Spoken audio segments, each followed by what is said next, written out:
Hello students. आज के lecture में आपका स्वागत है। आज के लेक्चर में जो थ्योरी हम कवर करेंगे वो बेस्ड है लॉज ऑफ मोशन पर। Disclaimer: the images, text and other materials used in our presentations are for educational purposes only. We respect the intellectual property rights of the original creators and owners. If you are the owner and have any concerns or issues, please contact us at sathi@iitk.ac.in and we shall remove the same. So, सबसे पहले हम देखते हैं trend analysis of the chapter laws of motion in NEET exam. So साल 2018 से 2024 तक total number of questions पूछे गए इस चैप्टर से 9. And almost every year, 1 or 2 questions asked from this chapter in NEET exam. तो हर साल इससे एक या दो क्वेश्चन नीट एग्जाम में पूछे जाते हैं और इसका जो वेटेज है ओवरऑल देखें तो हम 2.6% वेटेज है. नीट एग्जाम में 2.6% इसका वेटेज है. हम ईयर वाइज थोड़ा एनालिसिस कर लेते हैं. 2024 में जो टॉपिक पूछा गया था इस चैप्टर से वो है circular motion, solving problems in mechanics. और इस टॉपिक में जो कॉन्सेप्ट यूज हो रहे थे like centripetal force, force exerted by one block on another, मतलब एक ब्लॉक दूसरे ब्लॉक पर फोर्स कितना एक्सर्ट करता है, इससे रिलेटेड क्वेश्चन पूछा गया था. नंबर ऑफ क्वेश्चंस थे 2 और उनकी जो डिफिकल्टी लेवल थी वो एवरेज थी, मतलब ज्यादा मुश्किल सवाल नहीं पूछा गया था. ऐसे ही 2023 में Newton second law of motion से क्वेश्चन पूछा गया था और फ्रिक्शन से रिलेटेड. और जो कॉन्सेप्ट वहां पे पूछा गया था rate of change of momentum, delta P divided by dt. So this one. And एक क्वेश्चन, 2 क्वेश्चन पूछे गए थे उसमें, एक क्वेश्चन इजी था और एक क्वेश्चन एवरेज. ऐसे ही 2021, 2020 और 2019 और 2018 में इस चैप्टर से क्वेश्चंस पूछे गए हैं. तो आप ये समझ सकते हैं कि हर साल एक नहीं तो 2 क्वेश्चन पूछे ही जाते हैं. हम स्टार्ट करते हैं. Laws of motion. Introduction. A force is required to put a stationary body in a motion और स्टॉप अ मूविंग बॉडी. तो कोई भी एक बॉडी आप एज्यूम कर सकते हैं कि कोई एक बॉडी है, अगर वो मूव कर रही है तो उसको रोकने के लिए हमें एक फोर्स की जरूरत पड़ती है. और वैसे ही अगर कोई बॉडी रुकी हुई है और उसे मोशन में लेके आना है, मतलब मूव कराना है, उसकी पोजीशन को चेंज करानी है, तो हमें एक फोर्स की जरूरत पड़ती है. And some external agency needed to provide this force. और कुछ एक्सटर्नल एजेंसी मीन्स कुछ एक्सटर्नल सोर्स के द्वारा उस बॉडी पे या फिर उस ऑब्जेक्ट पे हम फोर्स को प्रोवाइड करते हैं, जिससे वो बॉडी क्या करता है, मूव करने लगता है. जैसे आप समझ सकते हैं कि एक साइकिल खड़ी है और आप उस पर पैडल मारेंगे तो फोर्स लगा रहे हैं और साइकिल चलने लगती है. तो एक एक्सटर्नल सोर्स, मतलब आपने उस पर फोर्स लगाया और साइकिल मूव करने लगी है. ऐसे ही अगर उसे रोकनी है तो हम ब्रेक करते हैं. एक्सटर्नल सोर्स क्या हो गया, ब्रेक. तो ब्रेक लगाने से वो साइकिल रुक जाती है. The external agency may or may not be in contact with the body.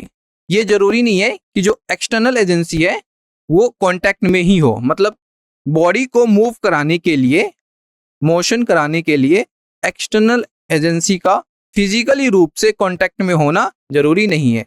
वो डायरेक्टली और इनडायरेक्टली भी उस बॉडी को मूव करा सकती है. जैसे आप समझ सकते हैं कि ग्रेविटी लगती है.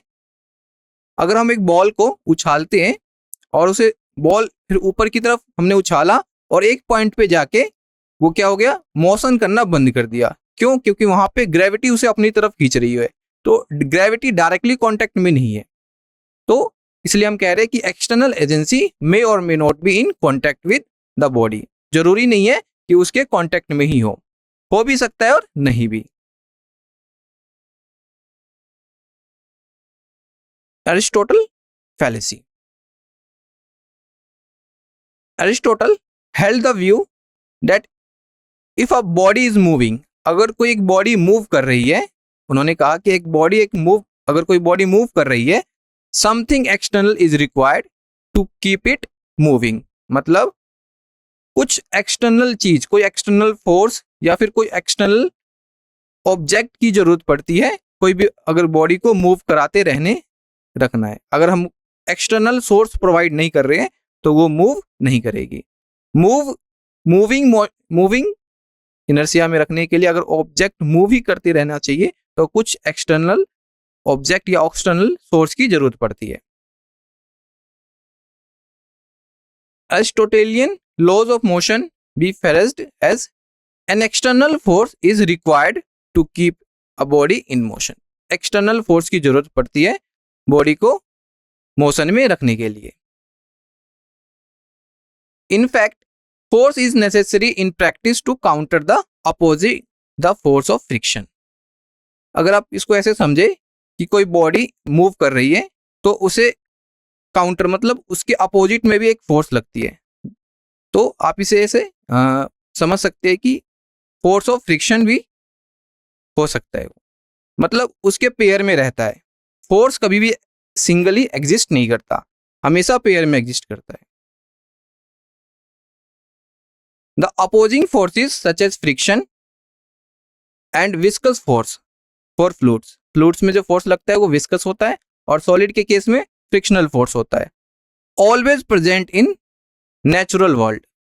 मतलब नेचुरल वर्ल्ड में ये फोर्स प्रेजेंट है। आप इसको ऐसे समझ सकते हैं, कोई एक व्हीकल अगर रोड पे चल रही होती है ना, कोई एक व्हीकल रोड पे चल रही होती है तो रोड आपने देखा होगा कि खुरदरी होती है, तो अगर ये राइट डायरेक्शन में चल रही है तो इस जो फ्रिक्शन फोर्स लगेगा इसके अपोजिट डायरेक्शन में लगेगा। सो ये एक तरह का नेचुरल फोर्स आप इसे मान सकते हैं। This explains why the force by external agency are necessary to overcome the frictional forces to keep bodies in uniform motion. Here Aristotle went wrong. यहां पे ये गलत हो गए। Now law of inertia. यहां पे एक क्वेश्चन अराइज होता है, इनर्शिया क्या होता है? हम पढ़ेंगे और इसको अच्छे से समझेंगे। So the Galileo concluded that an object moving on a frictionless horizontal plane. Frictionless horizontal plane क्या होता है? मान लेते कि हमारे पास एक प्लेन है और इस पे कोई ऑब्जेक्ट इस डायरेक्शन में मूव कर रही है, तो जब ये मूव कर रही है तो इसके अपोजिट में कोई भी अदर फोर्स नहीं लग रहा है, मतलब यहाँ पे फ्रिक्शन एब्सेंट है, तो ये जो प्लेन है ये फ्रिक्शनलेस होगा। The value of frictional force is equal to 0। So neither have acceleration no retardation. उस केस में जब फ्रिक्शनलेस केस में क्या होता है, ना ही एक्सेलेरेशन होता है और ना ही retardation. It should be move with constant velocity, और जो वेलोसिटी होगी उस ऑब्जेक्ट की वो कांस्टेंट होती है उस टाइम पे जब फ्रिक्शन लेस हॉरिजॉन्टल प्लेन की बात की गई हो। The state of rest and state of uniform linear motion. State of uniform linear motion का मतलब होता है motion with constant velocity. Constant velocity से बॉडी मूव कर रही होती है, are equivalent. In the cases there is a no net force acting on the body. अगर हम बात करें कि यूनिफॉर्म लीनियर मोशन, कोई भी ऑब्जेक्ट यूनिफॉर्म लीनियर मोशन कर रही है, तो उस केस में जो नेट फोर्स उस बॉडी पे एक्ट कर रहा होगा वो क्या होगा? वो 0 होगा। नाउ हमारा क्वेश्चन था इनर्शिया क्या होता है। तो इनर्शिया एक प्रकार का रेजिस्टेंस है किसी भी बॉडी की पोजीशन या उसकी इनिशियल और फाइनल स्टेट को में थोड़ा सा चेंज करने के लिए। आप इसको ऐसे समझ सकते हैं कि हमारे पास मान लेते कि कोई एक रॉड है और ये रॉड ऐसे इस डायरेक्शन में घूम रही है, एंटी क्लॉकवाइज डायरेक्शन में रॉड मूव कर रही है। नाउ अभी ये रॉड मोशन में है, रोटेट कर रही है। अब इसकी जो ये रोटेशनल मोशन में हम कह सकते हैं, लेकिन अब इसको स्टॉप करने के लिए जिस रेजिस्टेंस की जरूरत पड़ेगी वो क्या कहलाएगा? हमारा inertia. Inertia means resistance to change the object की स्टेट को चेंज कर देता है। If the net external force on the body is 0, अगर किसी भी बॉडी पे नेक्स्ट एक्सटर्नल फोर्स 0 है, a body at rest continues to remain at rest and body in motion continues to move with uniform velocity. आप इसको ऐसे समझ सकते हैं कि फर्स्ट लॉ ऑफ मोशन है वो क्या, according to first law of motion कोई भी बॉडी है हमारे पास, वो अगर मूव कर रही है तो जब तक उस पर कोई एक्सटर्नल फोर्स वर्क नहीं करेगा तब तक वो मूव करती रहेगी। अगर बॉडी रेस्ट में है तो उस बॉडी पे जब तक एक्सटर्नल फोर्स वर्क नहीं करेगा या फिर उस पर एक्सटर्नल वर्क नहीं लगेगा तब तक वो रेस्ट में रहेगी। तो ये हमारा क्या है, फर्स्ट लॉ ऑफ मोशन और लॉ ऑफ इनर्शिया। और इस प्रॉपर्टी को ही क्या कहते हैं, बॉडी, इस प्रॉपर्टी को हम क्या कहते हैं, inertia. If net force acting on body is 0, अगर किसी भी बॉडी पे नेट फोर्स 0 है, then velocity of the particle will remain constant. उस केस में जो पार्टिकल की वेलोसिटी होगी वो कांस्टेंट होगी। और इस कॉन्सेप्ट से नीट 2019 में क्वेश्चन पूछा गया था। नाउ अब हम पढ़ते हैं Newton's first law of motion. Newton's first law of motion का जो दूसरा नाम है लॉ ऑफ इनर्शिया भी कहती है। अभी हमने पढ़ा इनर्शिया का मतलब क्या होता है, रेजिस्टेंस टू चेंज। कोई भी बॉडी की में कोई भी बॉडी है हमारे पास, उस पे जो रेजिस्टेंस लग रहा है उसकी पोजीशन को, या फिर हम कह सकते हैं जैसे कि हमने एग्जांपल दिया था कि रॉड मूव कर रही है और इसको रेस्ट में लाने के लिए इसकी पोजीशन क्या हो जाएगी, चेंज हो जाएगी, रेस्ट में आ जाएगा। तो जो रेजिस्टेंस इस पे वर्क कर रहा होगा वही रेजिस्टेंस क्या है हमारे पास, इनर्शिया, वही इनर्शिया कहलाता है। तो न्यूटन्स लॉ ऑफ मोशन, इसको लॉ ऑफ इनर्शिया भी कहते हैं। Every body continues to be in its state of rest or uniform motion in a straight line unless compelled by some external force to act otherwise. मतलब कोई भी body अगर हम कहें कि स्ट्रेट लाइन में मोशन कर रही है ऐसे, ठीक है, और ये मोशन करती रहेगी जब तक उस पर कोई एक्सटर्नल फोर्स काम नहीं करेगा। अगर उसे रोकना है तो उस पर हम एक्सटर्नल फोर्स उसे देना पड़ेगा। और कोई भी बॉडी रेस्ट में है तो उसे मोशन कराने के लिए भी हमें एक्सटर्नल फोर्स देना पड़ेगा। तो ये हमारा फर्स्ट लॉ ऑफ मोशन है। If the net external force on a body is 0, its acceleration is constant, और we can say acceleration is 0। Acceleration can be non zero. Acceleration non zero होगा किस case में, if there is a net external force on the body, मतलब उस body पे कुछ net external force act कर रहा होगा, उस केस में जो हमारा एक्सेलरेशन होता है वो 0 नहीं होगा।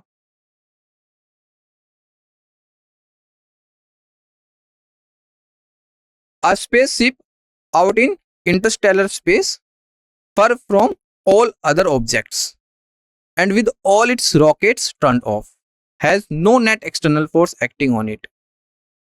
Its acceleration according to the first law must be 0.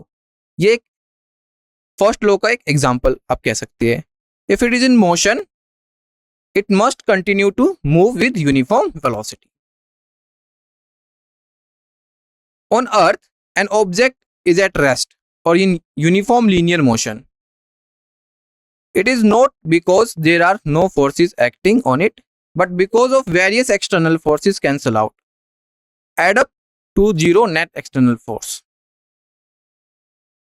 हाँ, आप इसको ऐसे समझ सकते हैं कि हमारे पास कोई बॉडी है या फिर मेज पे कोई बुक रखी हुई है, तो इस बुक पे जो नेट एक्सटर्नल फोर्स होगा वो 0 होगा। जैसे कि इसका वेट नीचे की तरफ एक्ट कर रहा होगा और इस mg, और इसको बैलेंस करने के लिए इस पे एक फोर्स लग रहा होगा, रिएक्शन ऊपर की तरफ। तो किसी भी बॉडी पे जो नेट एक्सटर्नल फोर्स होता है अगर हम कैलकुलेट करें तो वो कितना होगा, 0। A book at rest on the table, जो इमेज फर्स्ट में दिखाया गया है, और सेकंड में a car moving with uniform velocity, the net force is 0 in each case. So uniform velocity के साथ ये मूव कर रही है, इस केस में इसका जो नेट फोर्स होगा इस पे वो 0 होगा। आप इसको ऐसे भी समझ सकते हैं, यहाँ पर एक और फोर्स एक्ट कर रही है और वो क्या है, फ्रिक्शनल फोर्स।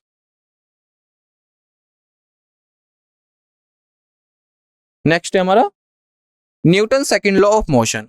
अभी हमने फर्स्ट लॉ ऑफ मोशन पढ़ा, अब हम देखते हैं Newton second law of motion. The second law of motion refers to the general situation when there is a net external force acting on body. It relates the net external force to acceleration of the body. तो इसको mathematically समझने के लिए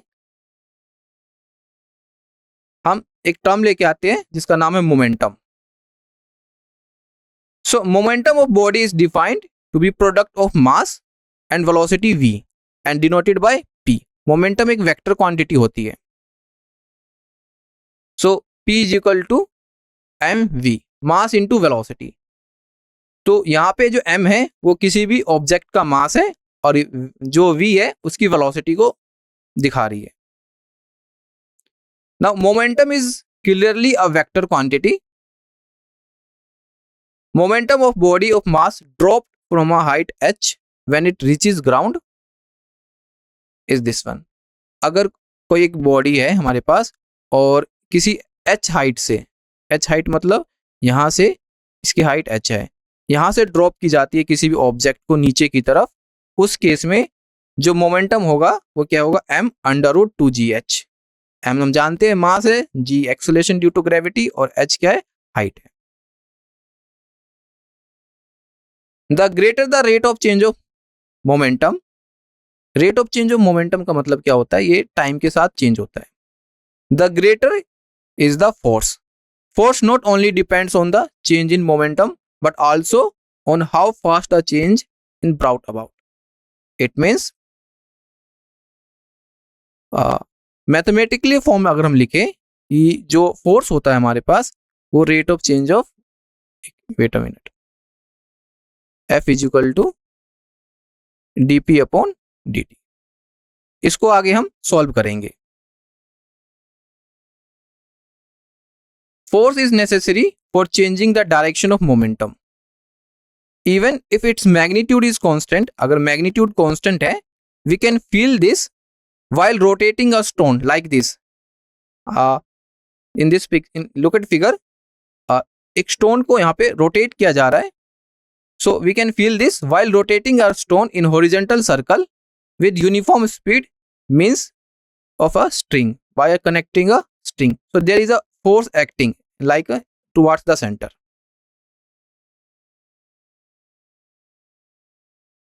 Momentum of body, we know momentum is what? Mass into velocity. Momentum of body thrown vertically upward with velocity u when it reaches height h, in that case p is equal to what, m√u² minus 2gh। ये वाला जो case है आप इसको ऐसे समझ सकते हैं कि ग्राउंड से आप ऊपर की तरफ मतलब अपवर्ड डायरेक्शन में किसी भी बॉडी को थ्रो कर रहे हैं विद वेलोसिटी u, उस केस में और जो हाइट होगी थ्रोन की वो h होगी। उस केस में जो मोमेंटम होगा हमारे पास ये होगा p is equal to m√u² minus 2gh। Newton second law of motion.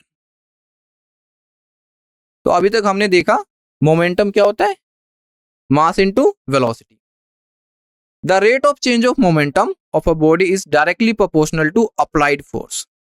It means what, rate of change of momentum dp upon dt, ये क्या कहलाता है हमारे पास, rate of change of momentum. ये जो होता है वो डायरेक्टली प्रोपोर्शनल होता है किसके, f के। So and take place in the direction in which the force acts.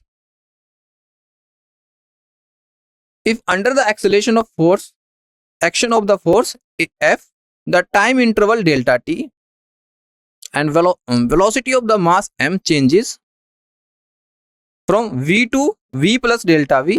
Here the velocity changes. Initial velocity is v and final velocity is v plus delta v.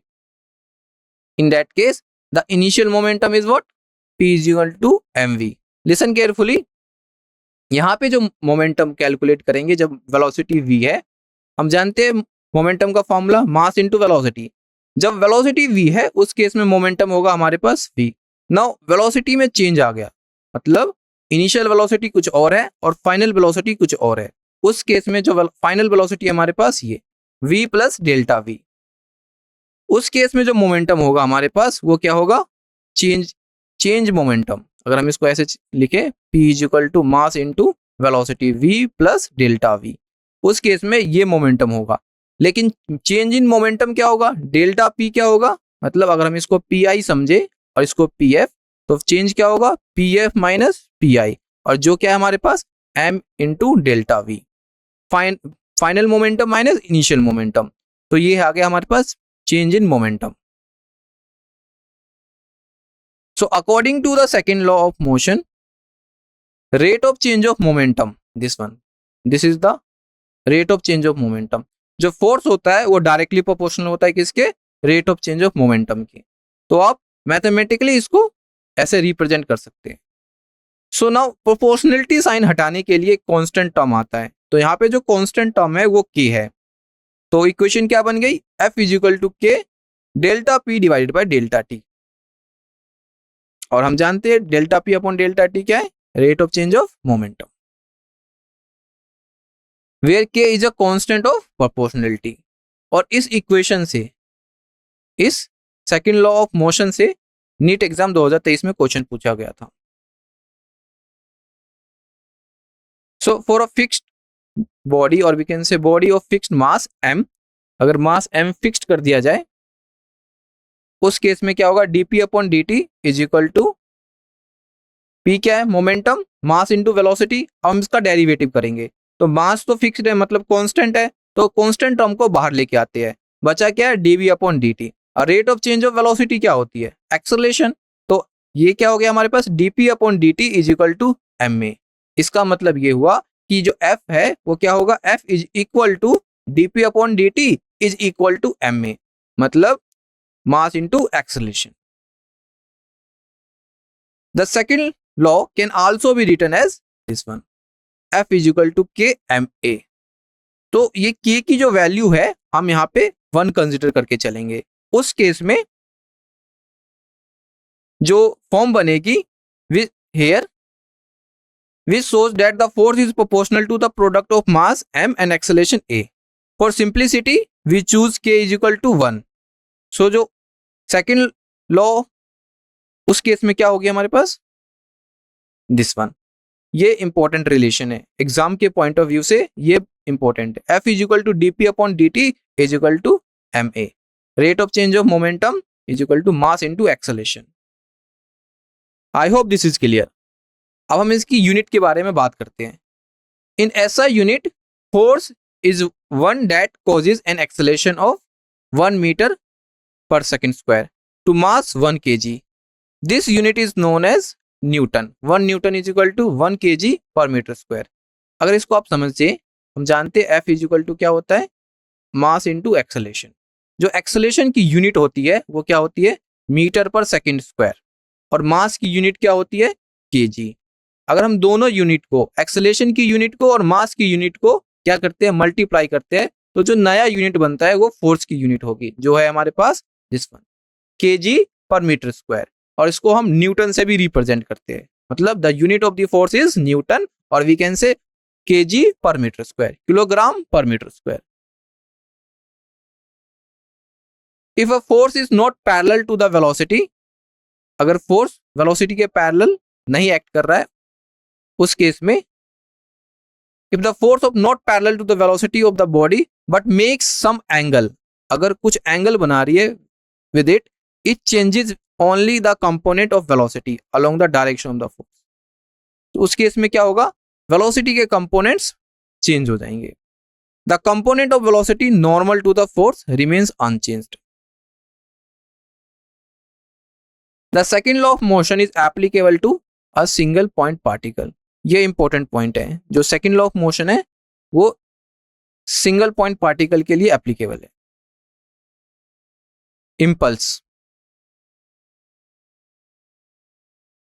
the product of force and time means F into t, which is the change in momentum of the body remains a measurable quantity, and this product is called impulse।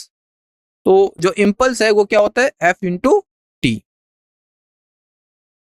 So mathematically अगर हम देखें, force into time duration, सो ये आ गया हमारे पास change in momentum.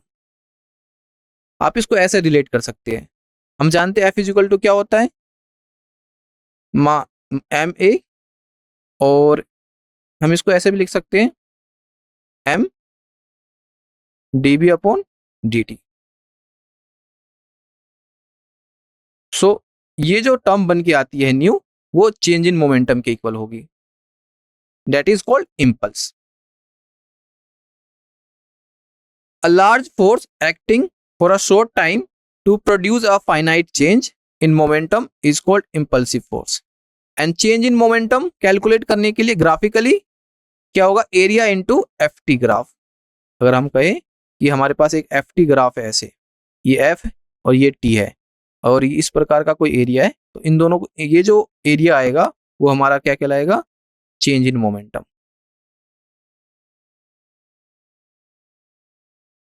Newton's third law of motion. According to Newtonian mechanics, force never occurs singly in nature। जैसा मैंने आपको बताया कि जो फोर्स है न्यूटोनियन मैकेनिक्स के अकॉर्डिंग सिंगली नेचर में नहीं एग्जिस्ट करता है। Force is the mutual interaction between two bodies. हम इसका एग्जांपल देखते हैं। फोर्सेस ऑलवेज अकर इन पेयर्स, ये हमेशा पेयर्स में ही प्रेजेंट रहती है। The mutual forces between two bodies are always equal and opposite।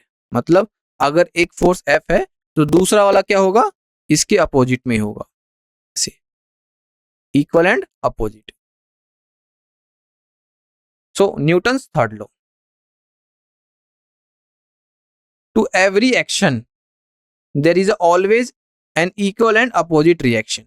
इसका मतलब क्या हुआ, आप एक दीवार पर फोर्स लगा रहे हैं, मान लेते कि आपने दीवार पे जो फोर्स लगाया है वो F1 है, F1 है, तो according to Newton's third law of motion there is a opposite reaction. जो अपोजिट दीवार उतना ही आप पे फोर्स लगाएगी लेकिन अपोजिट डायरेक्शन में। तो यही क्या है हमारे पास, Newton's third law of motion. There is a no cause effect relation implied in the third law। The force on A by B and force on B by A act the same instant। इसको अगर हम example से समझे तो मान लेते हैं कि हमारे पास एक दो कंपोनेंट है, ए और एक बी। ए जो है बी पे कुछ फोर्स लगा रही है, तो बी क्या है, बी ए पे फोर्स लगाएगी, लेकिन जो मैग्नीट्यूड होगा फोर्स का वो इक्वल होगा, लेकिन डायरेक्शन चेंज हो जाएगा क्योंकि फोर्स एक वेक्टर क्वांटिटी है। तो force of A is equal to minus force of B, इस प्रकार। Action and reaction forces act on different bodies not on the same bodies. Different body पे एक्शन जो होता है और जो रिएक्शन होगा वो दो डिफरेंट बॉडी पे लगता है। मान लेते हैं कि दीवार है और आपने इस पे फोर्स लगाया, तो पहली बॉडी तो दीवार हो गई और दीवार पे आपके ऊपर फोर्स लगाएगी। इसका मतलब दो बॉडी यहाँ पे प्रेजेंट है, सिंगल बॉडी एग्जिस्ट नहीं करती। Consider a pair of bodies A and B. So according to third law F A B is equal to minus F B A, and this is the mathematical expression of the Newton's third law of motion। Every action is equal and opposite reaction। तो force जो लगा है वो क्या होगा, F A B is equal to minus F B A. दोनों का magnitude same होता है लेकिन डायरेक्शन अलग अलग होती है। एक इस डायरेक्शन में अगर लगा रही है तो जस्ट इसके अपोजिट इस डायरेक्शन में होगा दूसरा force. So force on A by B, look at here, this is the force. A पे फोर्स लग रहा है इसके द्वारा बी पे, तो हम कैसे लिखते हैं, F A B. F A B का मतलब है force on A by B minus force on B due to A, और we can say force on B by A. तो ये पढ़ने का तरीका है। Equilibrium of a particle. Equilibrium of a particle in mechanics refers to the situation when the net external force on the particle is zero. Equilibrium condition आप ऐसे समझ सकते हैं कि जो नेट एक्सटर्नल फोर्स होगा किसी भी बॉडी पे, किसी भी ऑब्जेक्ट पे, वो क्या होगा, वो जीरो होगा। If two forces F1 and F2 acts on a particle, so equilibrium requires this one, F1 is equal to minus F2. So equilibrium under three forces, इसको भी आप ऐसे रिप्रेजेंट कर सकते हैं कि F1 plus F2 equal to zero. जो net force है वो जीरो है। अगर तीन फोर्सेस की बात की गई हो, एंड तीन फोर्सेस कौन से, F1, F2 and F3, requires that the vector sum of three forces is zero, like this, F1 plus F2 plus F3 is equal to zero। तो ये क्या है, इक्विलिब्रियम कंडीशन। और हम इसको इक्वेशन फर्स्ट मान के चलते हैं। A particle is in equilibrium under the action of forces F1, F2 and Fn if they can be represented by the sides of a closed n-sided polygon with arrow directed in same sense. Look at here. Equilibrium condition को और अच्छे से समझने के लिए यहाँ पे कुछ इमेजेस हैं। सो इक्विलिब्रियम अंडर कंकरेंट फोर्सेस। तो यहाँ पे सपोज एक बॉडी है और उस पर F1 फोर्स लग रहा है और दूसरा F2 फोर्स लग रहा है। जो नेट फोर्स है इस पे वो क्या लगेगा, वो जीरो होगा, दिस वन। ऐसे अगर तीन फोर्स प्रेजेंट है F1, F2 और F3, तो जो नेट फोर्स होगा वो इस डायरेक्शन में होगा और वो क्या होगा, जीरो। सिमिलरली F1, F2 ऐसे है और F3 इस प्रकार है। तो जो नेट फोर्स होगा इक्विलिब्रियम कंडीशन में वो भी क्या होगा, zero.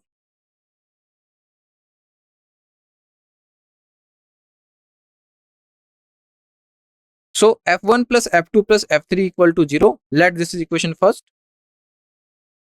Equation first implies that F1x plus F2x plus F3x. इसका क्या मतलब हुआ, force on first due to x, force on second due to x, force on third due to x equal to 0. F1y plus F2y plus F3y is equal to 0. And similarly F1z plus F2z plus F3z equal to 0. And ये जो represent कर रहा है ये क्या कर रहा है, ये कर रहा है इक्विलिब्रियम कंडीशन, क्योंकि नेट फोर्स किसी भी बॉडी पे क्या होगा, जीरो होगा इक्विलिब्रियम कंडीशन में। Common forces in mechanics. A contact force on an object arises due to contact with some other object, solid और फ्लूइड। सॉलिड में फ्रिक्शनल फोर्स लगता है और फ्लूइड में viscous force. When bodies are in contact, example a book resting on a table, अगर एक book table पे रखी हुई है, a system of rigid bodies connected by rods, things and other types of supports, there are mutual contact forces for each pair of bodies and satisfy the third law. The component of contact force normal to the surfaces in contact is called normal reaction। इसका मतलब क्या है कि अगर यहाँ table पे book रखी हुई है और इस बुक का जो वेट है वो वर्टिकली डाउनवर्ड होता है ऐसे, तो यहाँ पे जो इस फोर्स को बैलेंस करेगा वो क्या होगा, normal force. The component parallel to the surface in contact is called friction. अगर पैरेलल है, आप इसको ऐसे समझे कि ये हमारे पास हॉरिजॉन्टल सरफेस है, ऐसे हॉरिजॉन्टल सरफेस पे अगर फोर्स इस डायरेक्शन में लग रहा है तो और फ्रिक्शनल फोर्स इस डायरेक्शन में लग रहा है, तो ये एक दूसरे के क्या हो गए, एंटी पैरेलल। ऐसे ही पैरेलल की भी केस है। The viscous force air resistance, etc. are also examples of contact force. For an inextensible string, the force constant is very high. The restoring force क्या होता है, हमने पढ़ा है F is equal to minus kx. अगर कोई spring है उसको आप इस प्रकार से खींचते हैं और वापस अपने पोजीशन में, आप इसको ऐसे समझिए कि हमारे पास एक स्ट्रिंग है, फिर इसको बाद इसको हम खींचते हैं इस प्रकार, खींचने के बाद इसकी जो लेंथ है वो इस प्रकार आ जाती है. तो जब इसको आप छोड़ेंगे तो ये वापस इस पोजीशन में आ जाएगी. तो इस पोजीशन में लाने के लिए जो फोर्स एक्ट कर रहा है वो रिस्टोरिंग फोर्स होता है. Spring force is equal to minus kx, where x is the displacement and k is the force constant. जैसा मैंने आपको बताया F is equal to minus kx. It is customary to use a constant tension T throughout the string. This assumption is true for a string of negligible mass. Now हम acceleration की बात करते हैं. At the microscopic level, all bodies are made of charged constituents like nuclei and electrons, and the various contact forces arising due to elasticity of bodies, molecular collisions and impacts. In that case, the acceleration of the system of the bodies is this one, A is equal to F divided by m total, and this is the net force and net mass. So this is we already learned F is equal to ma. Next force is frictional force. So static friction does not exist by itself when there is a no applied force. मतलब static friction exist नहीं करता जब तक कोई applied force present ना हो. It comes into play the moment there is an applied force. As the applied force F increases, अगर applied force F increase कर रहा है, Fs also increases. उस केस में जो static frictional force होगा वो भी क्या होता है, increase करता है, remaining equal and opposite to the applied force up to a certain limit, keeping the body at rest. Hence it is called static friction. अगर like this कोई बॉडी ऐसे मूव कर रही है, हमने जैसे आपको पहले बताया कि बॉडी मूव कर रही है, तो इस बॉडी इस डायरेक्शन में मूव कर रही है, राइट डायरेक्शन में, तो इसको रोकने के लिए इस पे एक फ्रिक्शनल फोर्स एक्ट कर रहा है जो रोड सरफेस के थ्रू लगता है ऑन द इस डायरेक्शन में, the frictional force and the force which is acting right side. Static friction opposite impacting motion. Static friction क्या होता है, इंपैक्ट करता है किसके, जिस डायरेक्शन में मोशन कर रही होती है object. The term impending motion means motion that would take place under the applied force if friction were absent. Look at here. This is the best example to understand the frictional force. In figure A and in figure B, static and sliding friction. इधर force की direction right side है, लेकिन इसको oppose करने के लिए यहाँ पे एक फोर्स वर्क कर रहा है जो है हमारे पास Fs. Impending motion on the body is opposed by static friction. Static friction क्या करेगा, इस बॉडी को, इस ब्लॉक को मूव करने से रोकेगा इसके अपोजिट डायरेक्शन में एक्ट करके. When external force exceeds the maximum limit और static friction. अब यहाँ पे कंडीशन है, अगर जो फोर्स इस पे लग रही है, ब्लॉक पे जो फोर्स लग रही है, उस फोर्स की वैल्यू स्टैटिक फ्रिक्शन से ज्यादा है, स्टैटिक फ्रिक्शन से ज्यादा है तो बॉडी क्या कर जाएगी, मूव करने लग जाएगी. अगर स्टैटिक फ्रिक्शन से कम है, जो अप्लाइड फोर्स है स्टैटिक फ्रिक्शन से कम है, उस केस में बॉडी मूव नहीं करेगी. अगर बॉडी मूव करने लग जाती है, मतलब कि अप्लाइड फोर्स ज्यादा है और स्टैटिक फ्रिक्शन कम है, उस केस में यहाँ पे एक नया फ्रिक्शनल फोर्स लगता है जिसे हम काइनेटिक फ्रिक्शन भी कहते हैं। So once of the body in motion, अगर बॉडी मोशन में है, it is to be subjected to sliding और काइनेटिक मोशन, स्लाइडिंग फ्रिक्शन और काइनेटिक फ्रिक्शन। उस केस में कौन सा फ्रिक्शन एक्ट करेगा? Kinetic friction. इसका मतलब यह है कि जो अप्लाइड फोर्स है वो ज्यादा है किससे? स्टैटिक फ्रिक्शन से, which opposes relative motion between the two surfaces in contact. Kinetic friction is usually less than the maximum value of static friction. Limiting value of static friction, Fs maximum, is independent of the area of contact and varies with normal force n, and that is approximately as this one, Fs maximum is equal to mu s n, and this formula is important for the exam. इस formula से काफी questions exam में पूछे जाते हैं।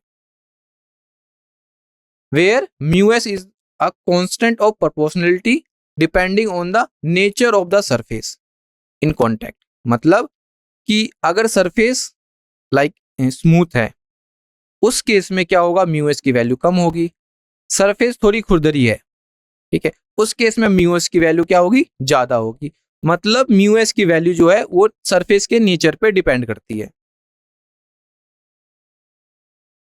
The law of static friction में thus be written as Fs less than equal to mu s n. So according to law of static friction, Fs क्या होता है? लेस देन या इक्वल टू होता है किससे? mu s n से। Frictional force that opposes relative motion between surfaces in contact is called kinetic or sliding friction and denoted by Fk.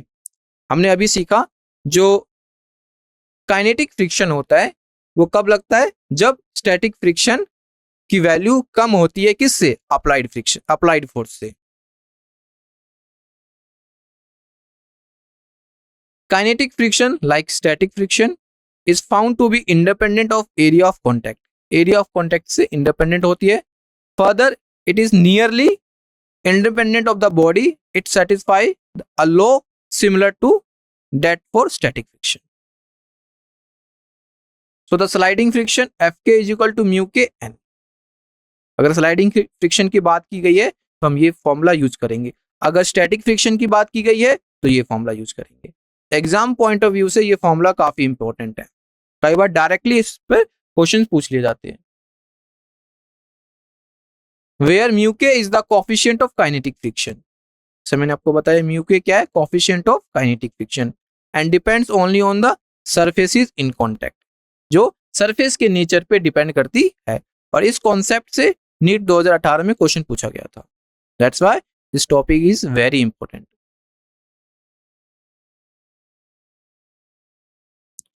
Common forces in mechanics, mu के is less than mu S when relative motion has begin the acceleration of the body according to the second law. So F minus F K divided by M. ये भी क्या है? Force का एक force का F is equal to क्या होता है? M A. सो उससे ये बनाया गया है। For a body moving with constant velocity F is equal to F K if the applied force on the body is removed. अगर अप्लाइड फोर्स को रिमूव कर देते हैं, its acceleration is F K divided by M and eventually comes to a stop. उस case में क्या होगा? ये बॉडी स्टॉप हो जाएगी। Coefficient of static friction mu S is equal to tan theta. यहाँ पे थीटा क्या है? Angle of repose and angle of friction. और angle, it's the angle of an inclined plane where an object placed on it just start to slide like this. This is an inclined plane and angle is theta. Acceleration of rough inclined plane, उस rough inclined plane के case में जो acceleration होता है ये होता है। Friction by definition, so friction क्या होता है? Is the component of the contact force parallel to the surface is in contact. जो सरफेस के कोई भी बॉडी अगर मूव कर रही है तो उसके सरफेस के कॉन्टैक्ट में जो फोर्स लग रही होती है वो फ्रिक्शनल फोर्स होती है। विच अपोजिस द इम्पेंडिंग और actual relative motion between the to surfaces. एक सरफेस हमारे पास ये है और दूसरा सरफेस ये है, तो इसके मोशन को रोकने के लिए जो फोर्स इस डायरेक्शन में एक्ट करती है वो क्या होगा हमारे पास, frictional force. Static friction provides the same acceleration to the box as that of train, keeping it stationary relative to the train. The block will not fall from ball if F is equal to mg. Here F is the force and that is mu n. Rolling friction. Rolling friction क्या होती है, कोई भी object अगर role कर रही होती है, मतलब लाइक इस तरह से अगर हमारे पास कोई रोलिंग ऑब्जेक्ट है और रोल करते हुए मूव कर रही है और उसके मूवमेंट को रोकने के लिए जो फ्रिक्शन एक्ट कर रहा होता है वो क्या होता है, rolling friction. A body like a ring और a sphere rolling without slipping over a horizontal plane will suffer no friction. So in principle at every instant there is just one point of contact between the body and the plane, and this point has no motion relative to the plane. In ideal situation,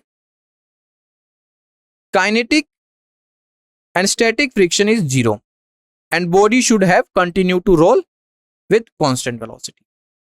Same scenario है, body move कर रही है, कोई भी rolling body है,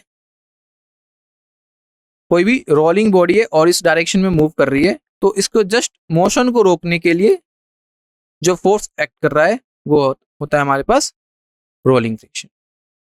for the same weight rolling friction is much smaller than static friction. अगर weight same है उस केस में जो रोलिंग फ्रिक्शन होगा उसकी जो वैल्यू होगी वो स्टैटिक और स्लाइडिंग फ्रिक्शन से क्या होगी, स्मॉलर होगी।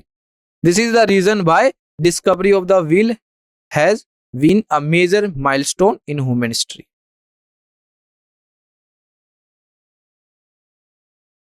During rolling, the surfaces in contact get momentarily deformed a little, and this results in a finite area, not a point of the body being a contact with surface. The net effect that the component of the contact force parallel to the surface opposes motion. इसको हम इस प्रकार से समझ सकते हैं, look at here in figure A and figure B, some ways to reducing friction. First is the ball bearings placed between the moving parts of a machine like this. ये component है, दूसरा कंपोनेंट ये है और इसके बीच में ball को रखा गया है लाइक दिस वन। सो इससे क्या होगा, जो फ्रिक्शन लग रहा होगा वो फ्रिक्शन कम होगा क्योंकि यहां पे rolling motion. Second is compressed fusion of air between surfaces in relative motion.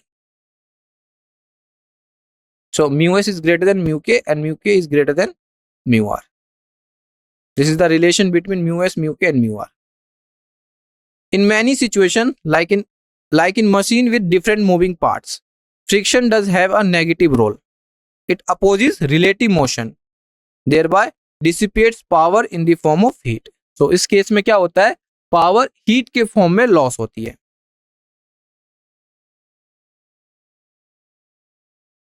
Methods to reducing friction, तो फ्रिक्शनल फोर्स को हम कैसे रिड्यूस कर सकते हैं। अगर किसी भी दो ऑब्जेक्ट के बीच कॉन्टैक्ट से फ्रिक्शनल फोर्स प्रोड्यूस हो रहा है तो उसको हम कैसे कम कर सकते हैं।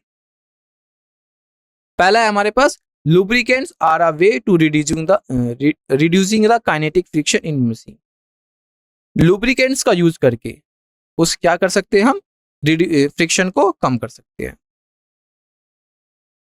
Another way is to use the ball bearings between two moving parts. जैसे हमने पिछले एग्जांपल में देखा है कि बॉल का यूज किया जाता है मशीन के दो मशीनों के बीच में जो फ्रिक्शन को कम करता है।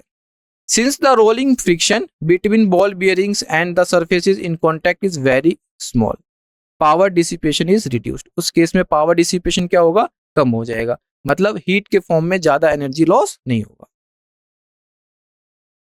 A thin fusion of air maintained between solid surfaces in relative motion is another effective way to reducing the friction.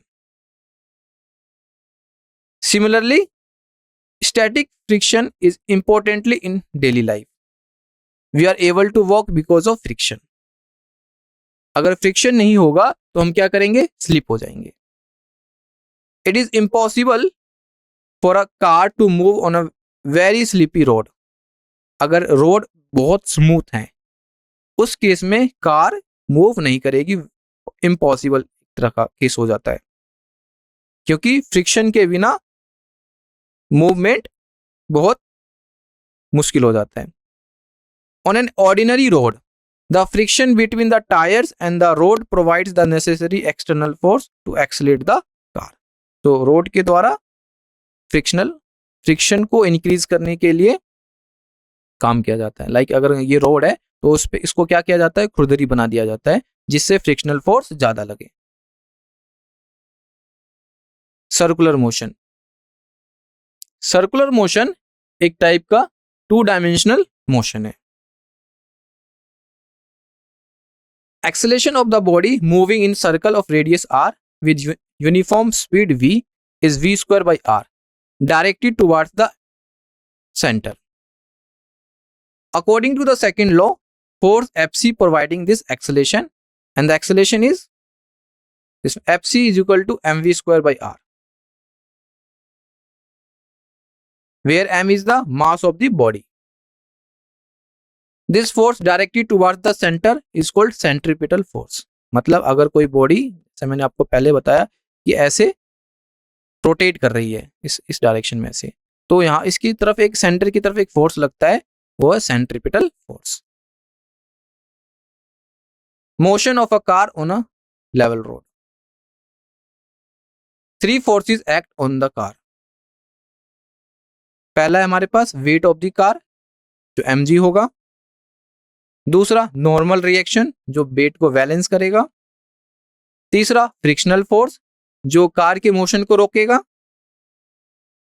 As there are no acceleration in the vertical motion और vertical direction, in that case n minus mg equal to 0 और n equal to mg. So motion of a car on a level road. तो यहाँ पे 3 तरह के force है like this.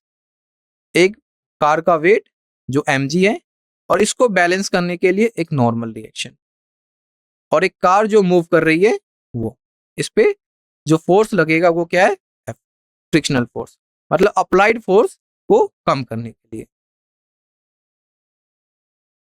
Circular motion of a car on a level road. उस case में जो एक्सेलरेशन होगा वो ये है.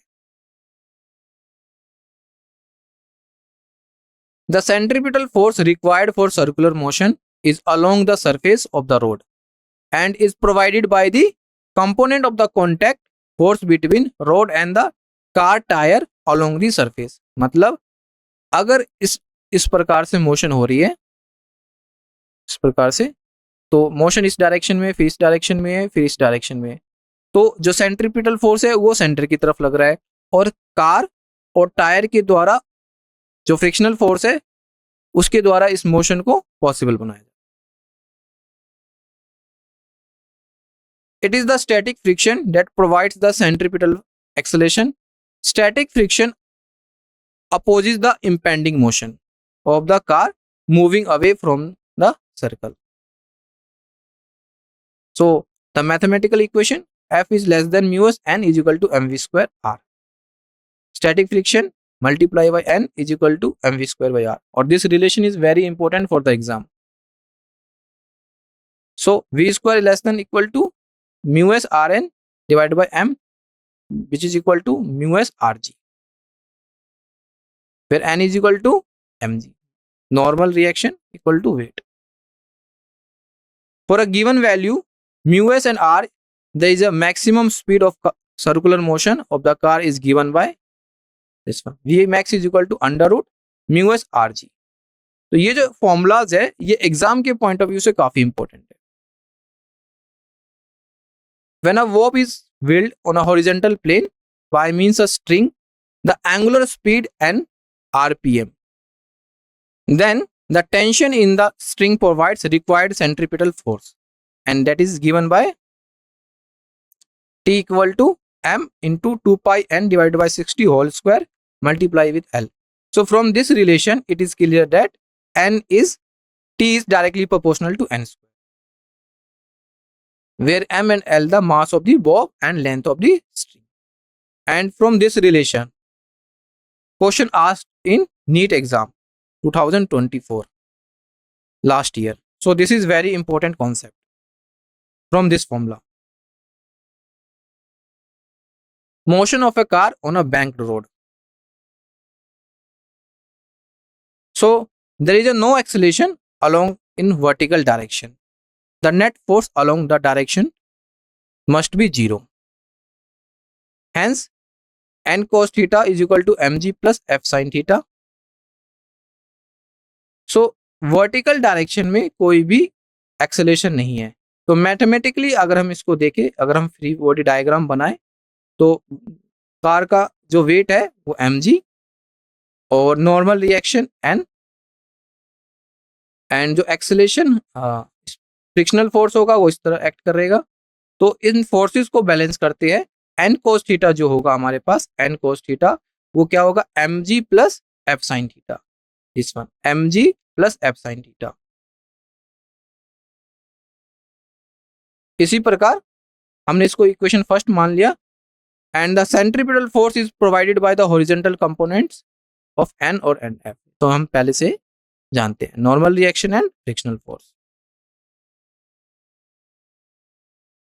So second equation n cos theta जो है हमारे पास n cos theta this one, ये क्या बैलेंस होगा, ये प्लस f cos थीटा वो किसके बराबर होगा mv स्क्वायर डिवाइड बाय जो फोर्स सेंटर की तरफ लग रही है। तो इक्वेशन फर्स्ट और इक्वेशन सेकंड का यूज करके हम एक न्यू टर्म बनाएंगे, बट हम जानते हैं f इज क्या होता है less than equal to mu s n। So the obtained v maximum and mu s n is equal to f। तो equation first and equation second in condition को ध्यान में रखते हुए n cos theta is equal to mg plus mu s n sin theta and n sin theta plus mu s n cos theta is equal to mv square r। So solving equation we obtain this one n is equal to mg divided by cos theta minus mu s sin theta. Substituting the value of n we get this one. तो n की value को substitute करके एक नया form बनता है ये वाला। Maximum safe velocity on a curve road, अगर मैक्सिमम सेफ वेलोसिटी की बात की गई उस केस में जो वेलोसिटी होगी वो ये होगी। तो अगर आप गिवन टर्म्स को पुट करते हैं और जो वैल्यू निकल के आती है वो वैल्यू क्या होगी हमारे पास मैक्सिमम सेफ वेलोसिटी की value. The maximum possible speed of a car on a banked road is greater than that on a flat road. For mu S is equal to 0, v is equal to rg tan theta whole power 1/2। At this speed, this one v is equal to rg tan theta whole power 1/2, frictional force is not needed at all to provide the necessary centripetal force. Also, for v is less than v naught, frictional force will be up to slope and that a car can be parked only if tan theta is less than mu s. So, आपको in relation को याद रखने की जरूरत है for the exam.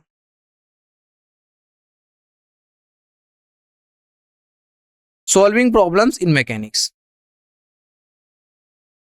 A typical problem in mechanics usually does not merely involve in a single body under the action of given forces. मतलब single forces की अगर बात की गई है तो उस केस में जो फोर्सेस की सिंगल फोर्सेस की अगर बात की गई है तो उस केस में जो अदर फोर्सेस है उसको भी मेजर करना जरूरी है। So more often we will need to consider an assembly or different bodies exerting forces on each other. Besides, each body in assembly experience force of gravity. We can choose any part of the assembly and apply the laws of motion to part that provided we conclude our forces on the chosen part due to the remaining parts of assembly. So ये free body diagram solve करने की कुछ techniques हैं. The practice of drawing free body diagrams is of great help in solving problems in mechanics. बिना free body diagram solve किए questions को solve करना काफी टफ हो जाता है. It allow to you to clearly define our system and consider all forces which is acting on the system due to objects that are not part of the system itself. Look at here. So situation हमारे पास ये है, जो force इस body पे act कर रही है, तो एक्सेलेरेशन किस डायरेक्शन में होगा? इस डायरेक्शन में. और फ्रिक्शनल फोर्स किस डायरेक्शन में लगेगा? इस डायरेक्शन में. तो ये क्या है? सिचुएशन. और ये FBD. In above figure, force exerted by block 1 and block 2 is F is equal to ma, and the value of F is equal to this one, m2 F divided by m1 plus m2. तो जो force लगेगा block first के द्वारा second पे, उस case में जो value आएगी F की वो ये है. Acceleration of pulley mass system A is equal to m1 minus m2 g divided by m1 plus m2, where m1 is greater than m2. So जब पुली मास सिस्टम की बात की गई हो और दो मासेस है m1 and m2 और m1 ग्रेटर देन m2, उस केस में जो एक्सेलरेशन होगा वो ये है. Acceleration on smooth inclined plane A is equal to g sin theta. Now अब हम एक तरह से समरी पढ़ते हैं, टिप ट्रिक्स और techniques for the exam. Inertia of a body is proportional to mass of body. तो इनर्शिया होती है किसी भी बॉडी की, वो किस पे डिपेंड करती है? मास पे. अगर मास चेंज होता है तो इनर्शिया भी इफेक्ट होती है. A body is in equilibrium when sum of all the forces acting is zero. सभी फोर्सेस क्या होंगे? Equal to zero. A single isolated system can not exist. Force always exist in pair. Force हमेशा pair में exist करते हैं. Newton's law can be applied only in inertial frame of reference.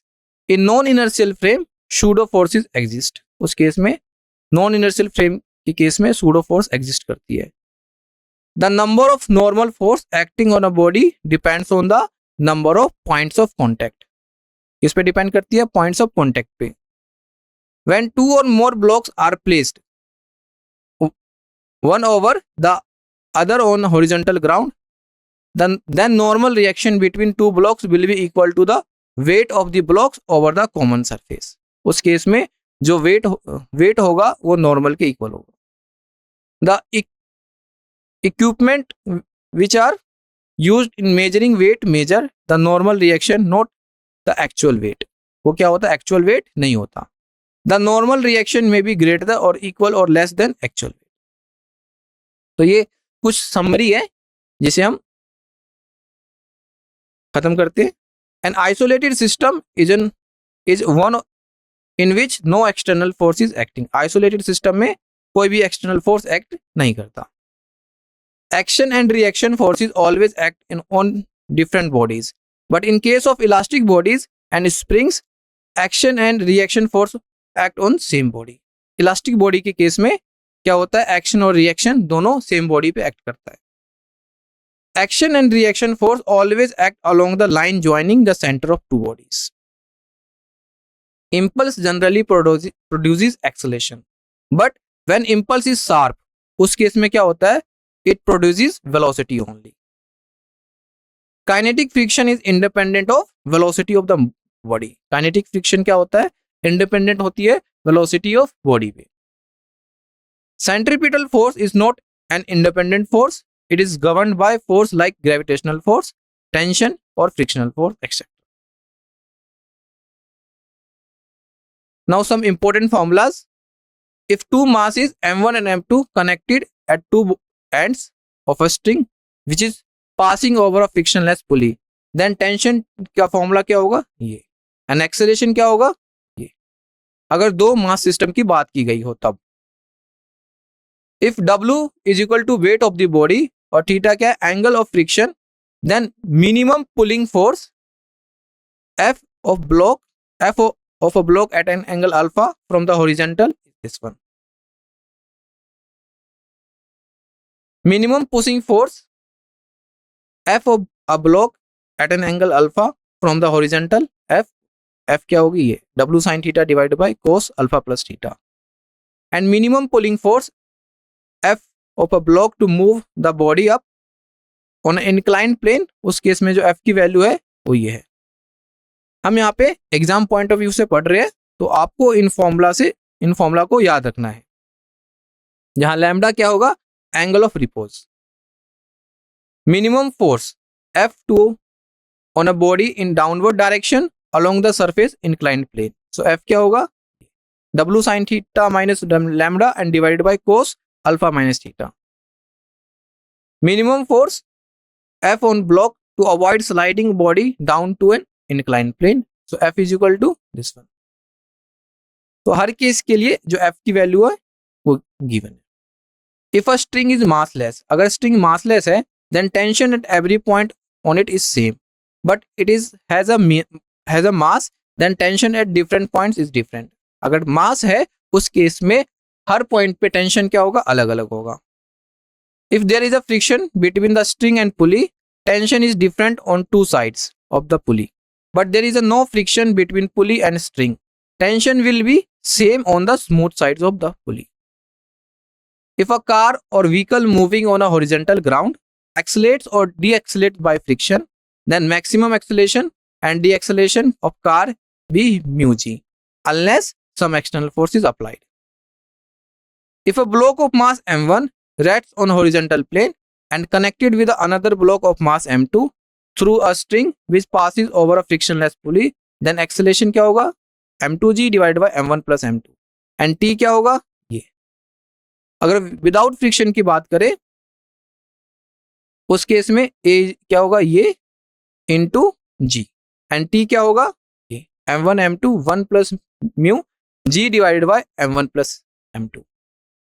If the block of mass m2 rests on inclined plane of inclination theta with horizontal and connected to a body of mass m1 through a string which passes over a pulley, then acceleration की value ये है और tension की value ये है. Without friction की बात हो रही है यहाँ पे. सो विदाउट फ्रिक्शन के केस में वैल्यू ये आ जाएगी, एंड विद फ्रिक्शन के केस में ये. In classical mechanics, to find unknown forces acting on a body given the body's acceleration, to predict the future motion of body given the body's initial position, velocity and the force acting on it, the following general strategy is useful. तो classical mechanics में forces को find करने के लिए कुछ strategy है. So first is draw a simple and NEET diagram of the system. Second is isolate the object of interest whose motion is being analyzed. Third is draw a free body diagram for object, that is a diagram showing all external forces acting on the object. मतलब जितने भी उस पे force act कर रहे हैं उन सभी फोर्सेस को आप क्या करेंगे, सिंपल फॉर्म में रिप्रेजेंट करेंगे, जो फोर्सेस को फाइंड आउट करने में क्या होगा, काफी हेल्पफुल रहेगा. Force systems containing more than one object, draw separate diagram for each other. Establish the convenient coordinate axis. तो coordinate axis के थ्रू भी उस इमेज को आप अलग अलग ड्रॉ कर सकते हैं.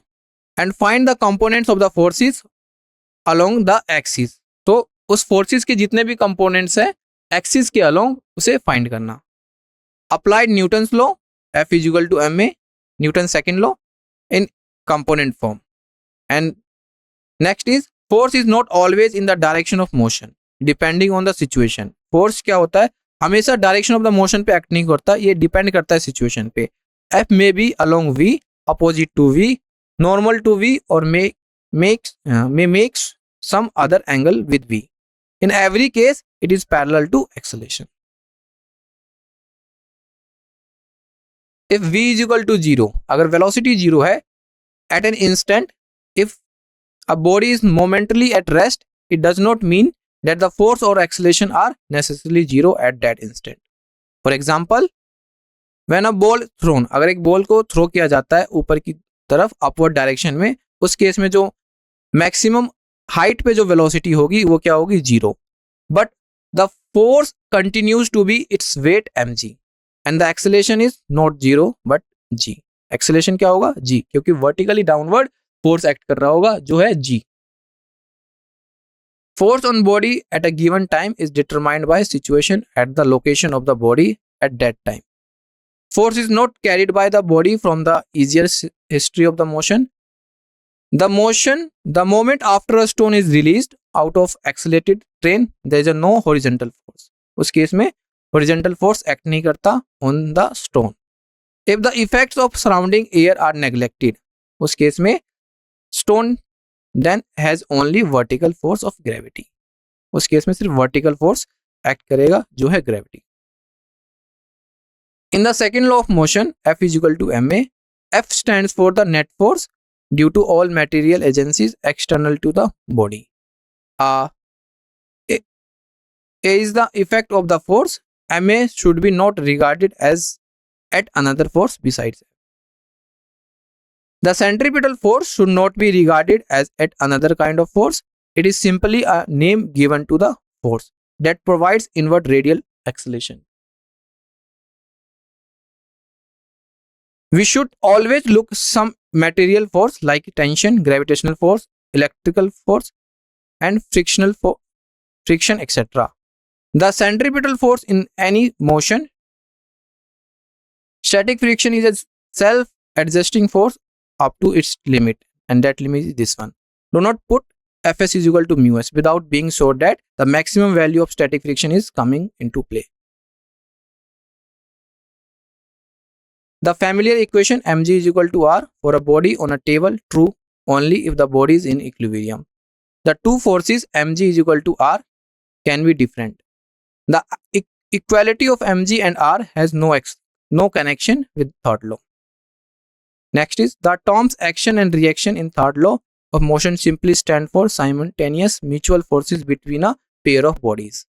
Unlike their meaning is ordinary language, action does not proceed or cause reaction. Action and reaction act different bodies. Action और reaction different bodies पे act करता है. The different terms like friction, normal friction, tension and air resistance, viscous drag, thrust, buoyancy and weight, centripetal force all stands for force. ये जितने भी terms है ये सारे क्या है, फोर्सेस है, और जो अलग अलग कंटेक्स्ट में एक्ट होते हैं. For clarity, every force and its equivalent terms encountered in mechanics should be reduced to the Ferris force on A by B. For applying the second law of motion, there is no conceptual distinction between inanimate and animate objects. An animate object such as human also requires an external force to accelerate. For example, without the external force of friction, we cannot walk on the ground. अगर friction नहीं है तो हम walk नहीं कर सकते. The objective concept of the force in physics should not be confused with the subjective concept of the feeling of pushed outward feeling of force on a merry-go-round. All parts of our bodies are subject to an inward force, but we have a feeling being pushed outward, the direction of impending motion. Thank you for attention. अब हम इस topic से related DPPs और previous year questions को solve करेंगे, जो आपके preparation को बूस्ट करेगा और आपके एग्जाम्स के लिए काफी हेल्पफुल रहेगा. So first question, 10,000 small balls each weighing 1 kg striking on square centimeter of area per second with velocity 100 meter per second. So velocity में given है 100 meter per second. Now in a normal direction and rebound with same velocity, the value of pressure on the surface will be what? हमें pressure की value को find out करना है कि pressure कितना होगा। ठीक है, तो हम जानते हैं प्रेशर कैसे कैलकुलेट कर सकते हैं। प्रेशर, तो प्रेशर क्या होता है, P is equal to force upon area. तो इससे आप प्रेशर को कैलकुलेट कर सकते हैं। Please solve this question. Force and area को कैलकुलेट करिए, देन उसके बाद फोर्स को एरिया से डिवाइड कर दीजिए, देन जो टर्म आएगी वो क्या आएगा, प्रेशर। उससे पहले आपको मोमेंटम को कैलकुलेट करना पड़ेगा, mass into velocity, and then change in momentum. उसके बाद फोर्स एंड एरिया कैसे कैलकुलेट करेंगे, यहां पे गिवन है हमें 10,000 small balls is weighing 1 gram square centimetre per second. Move करते हैं नेक्स्ट क्वेश्चन की तरफ। A plumb bob is hanging from ceiling of a car. The car move with acceleration alpha. The angle made by string with vertical is what. तो यहां पे हमें angle को find out करना है, एंगल क्या होगा।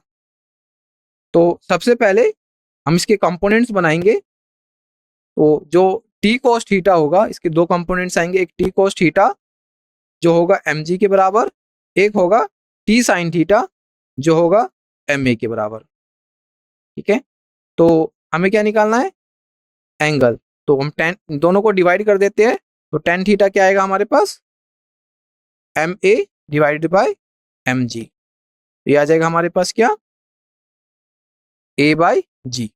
mm कैंसिल आउट हो गया, बचा हमारे पास tan theta is equal to a by g. तो थीटा क्या हो जाएगा, theta is equal to tan inverse a by जी।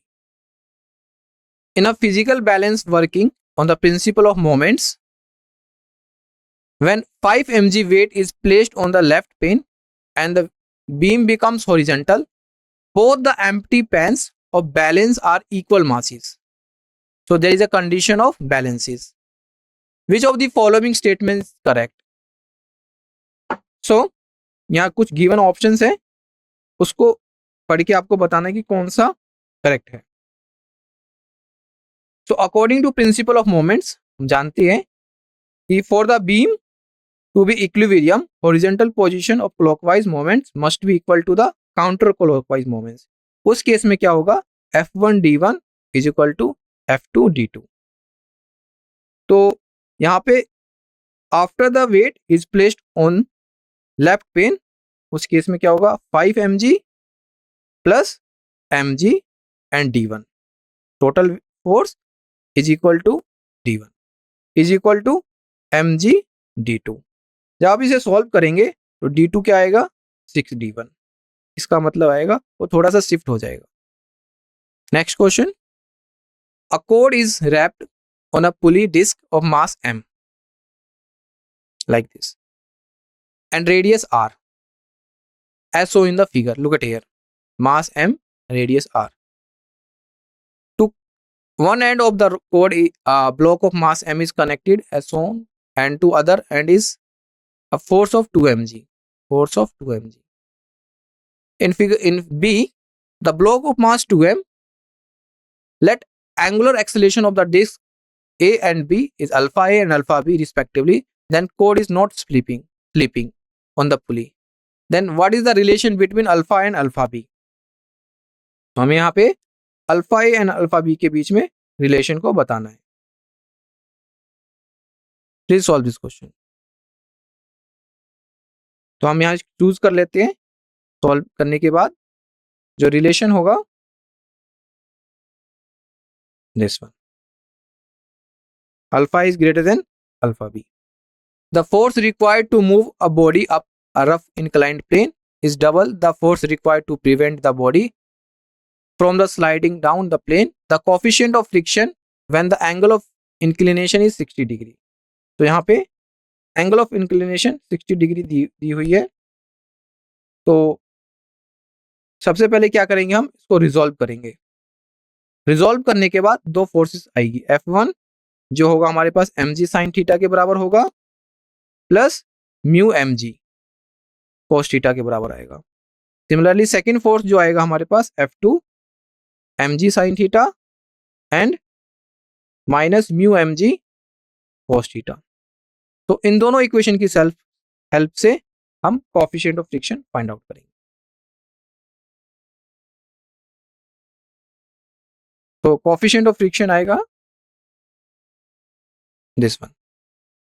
इस क्वेश्चन को सॉल्व करिए। A stone of mass 1 kg tied to end of string of length 1 meter is whirled on a horizontal circle with a uniform angular velocity 2 radian पर second. उस case में हमें क्या बताना है कि the tension in the string is what. तो हमें टेंशन बताना है। प्लीज सॉल्व करिए। कौन सा ऑप्शन करेक्ट होगा? So tension in the string is the centripetal force that keeps the stone moving in circle. तो centripetal force is क्या होता है? F is equal to mr omega square. इस रिलेशन से हम आंसर को फाइंड आउट करेंगे। तो हम चूज कर लेते हैं यहाँ पे एक a ball is drop from a height h। Ball एक हाइट h से एक बॉल को ड्रॉप कर दिया जाता है ऑन द ग्राउंड। ग्राउंड पे बॉल गिरती है।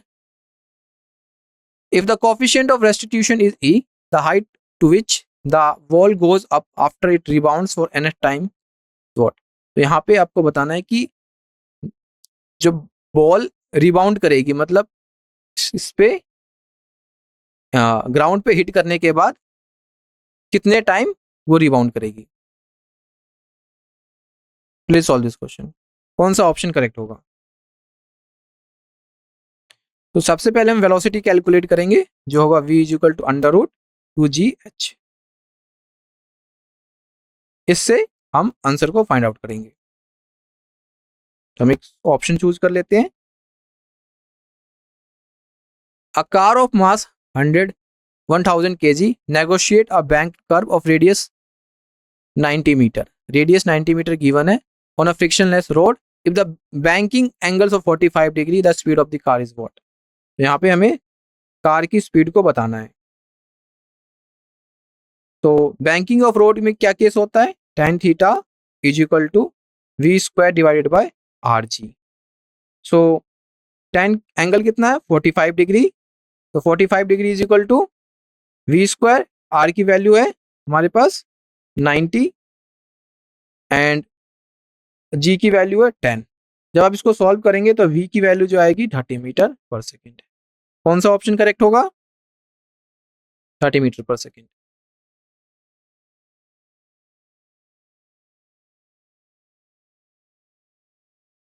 A body of mass 0.4 kg is whirled on a vertical circle of 2 revolutions per second.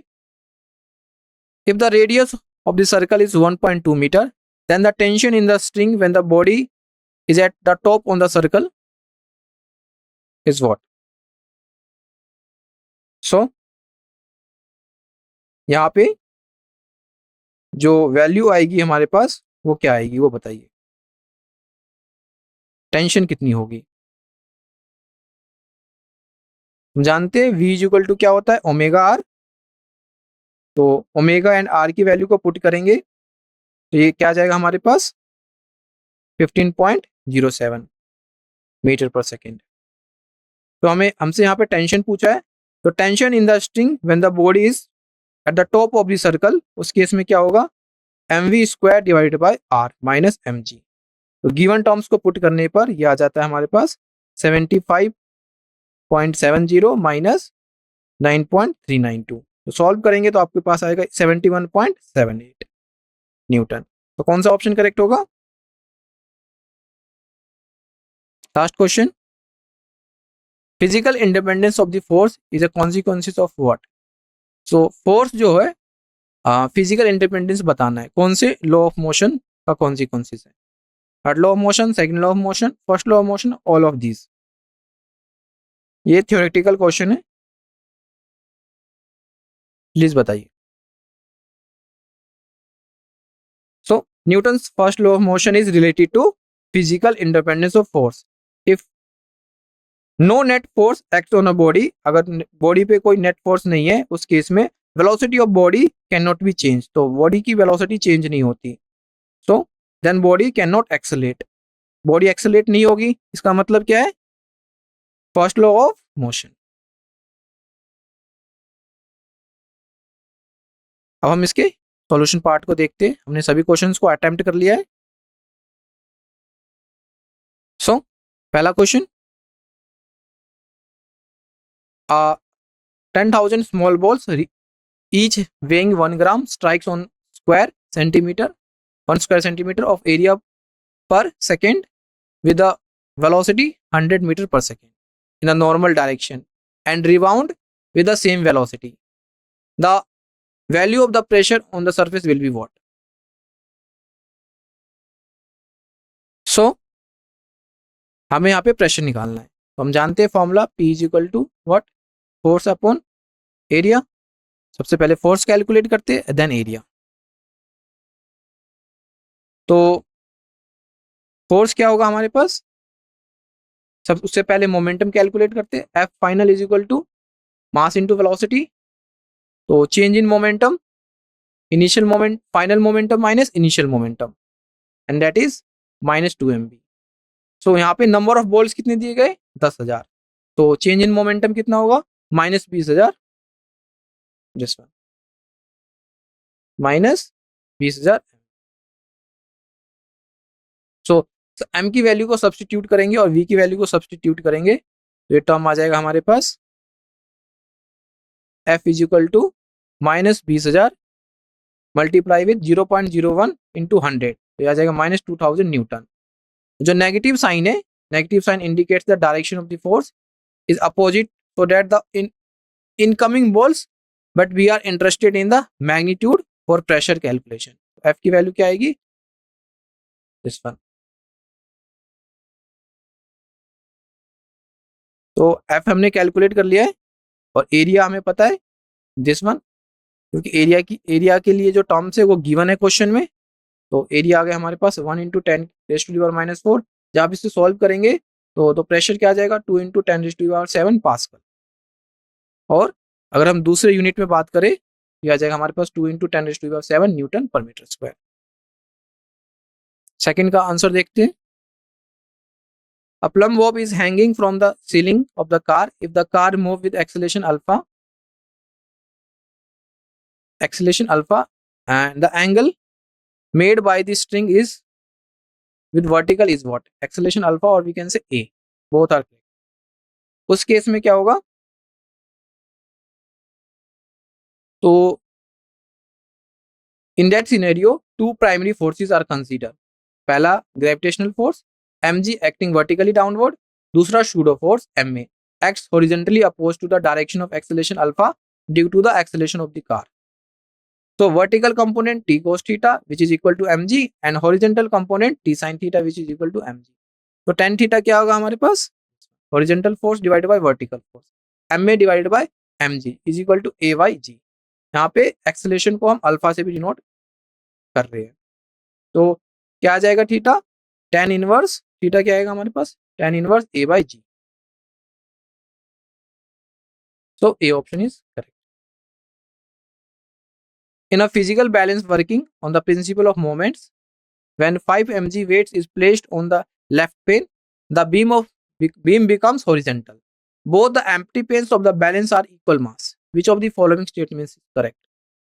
So हमने यहाँ पे F1 D1 is equal to F2 D2 condition use किया था इसको सॉल्व करने के लिए, तो और गिवन टर्म्स को जब हमने इसमें पुट किया तो यहाँ पे ये वैल्यू हमारे पास आ गई D2 is equal to 6 D1। So hence the left arm V5 mg were placed in shorter than right। Next की तरफ मूव करते हैं। तो यहाँ पे हमें बताना था कि अल्फा ए और अल्फा बी कैसे रिलेटेड है। In cord with wrapped on a pulley disc of mass m and radius r shown figure। One end of the cord, a block of mass m is connected as shown and the other end is a force 2 mg and b in graph in B, block of mass 2m, let angular acceleration of the disk, हमें यहाँ पे angular acceleration को बताना है. So angular acceleration of the disk is A and B is alpha A and alpha B respectively. Then code is not sleeping on pulley. उस case में क्या relation होगा आप यहाँ देखते हैं. M, look at situation, M and 2mg on first, and in B M and 2m. So अगर हम फर्स्ट की बात करें तो ऑल टेंशंस को इक्वेट कर देते हैं. तो T2 minus T1 multiply with R is equal to mr² divided by 2 alpha A. And इसको और इक्वेट करेंगे तो T1 mg is equal to ma and T2 is equal to 2mg. अब क्या करेंगे हम इसको अल्फा ए के लिए सॉल्व करेंगे. तो alpha is equal to 2g divide by 3b. अगर हम फिगर बी की बात करें उसमें बैलेंस करते हैं टेंशंस को T2 minus T1 into R mr² alpha B divide by 2 और इसको सॉल्व करेंगे फर्दर. तो जो करेक्ट रिलेशन आएगा हमारे पास अल्फा जो आएगा हमारे पास alpha B is equal to R times of alpha B. तो alpha is greater than a force required to move a body up rough inclined plane is double the force required to prevent the body from sliding down the plane. The coefficient of friction when the angle of inclination is 60 degree. Very simple question. Coefficient of friction निकालना है. तो हमने कहा था दो यहाँ पे सबसे पहले फोर्सेस को कैलकुलेट करेंगे. Let's denote the following variables. F1 is the force required to move the body in inclined plane और जो F2 होगा वो क्या होगा force required to prevent the body from sliding down. और M क्या होगा mass of the body, G acceleration due to gravity. तो अकॉर्डिंग टू क्वेश्चन दिया है कि जो F1 है वो सेकंड टाइम्स है F2 के. When body just about move up inclined plane the force F1 balancing the weight component along the plane mg sin theta and the frictional force क्या होगा ये. तो दोनों टर्म्स को इक्वेट निकालेंगे F1 एंड F2 और दोनों को इस कंडीशन में पुट करेंगे तो हमारे पास क्या आएगी म्यू की वैल्यू आ जाएगी. तो इसके लिए जब हम सॉल्व करेंगे तो आएगा minus sine theta divided by 3 cos theta and given angles को पुट करने पर जो म्यू आ गया हमारे पास minus √3 divided by 3. So here the coefficient of friction can not be negative, we take the positive value. So it will be √3 divided by 3. तो ये क्या आ जाएगा हमारे पास 1/√3. तो कौन सा ऑप्शन करेक्ट होगा 1 divided by √3. A stone of mass 1 kg tied to and a string of 1 m is built a horizontal circle with a uniform angular velocity. Radian is 2 radian per second. Then tension in the string is what? तो tension calculate करना है. तो tension क्या आएगा हमारे पास this one F is equal to mr² omega square. This one F is equal to mr omega square and all given terms को हम पुट करेंगे तो जो F की वैल्यू आएगी हमारे पास 4 न्यूटन. तो tension in the string is 4 Newton. तो कौन सा ऑप्शन करेक्ट होगा 4 this one.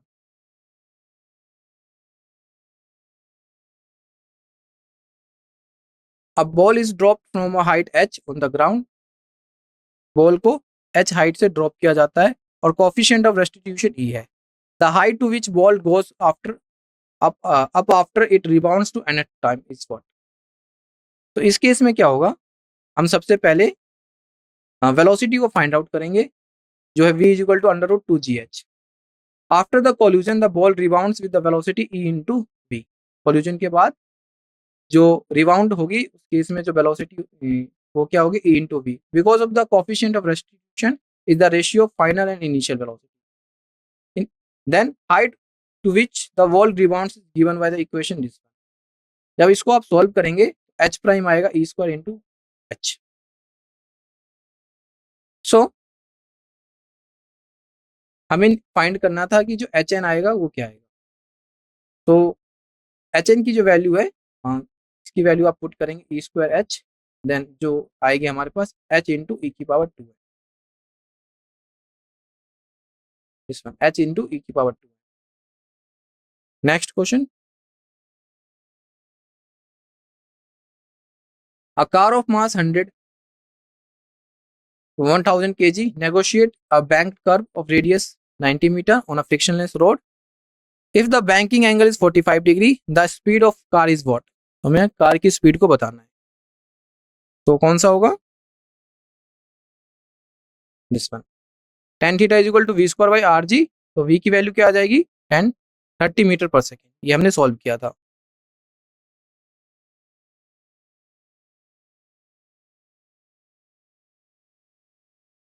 A body of mass 0.4 kg is whirled on a vertical circle making 2 revolution per second.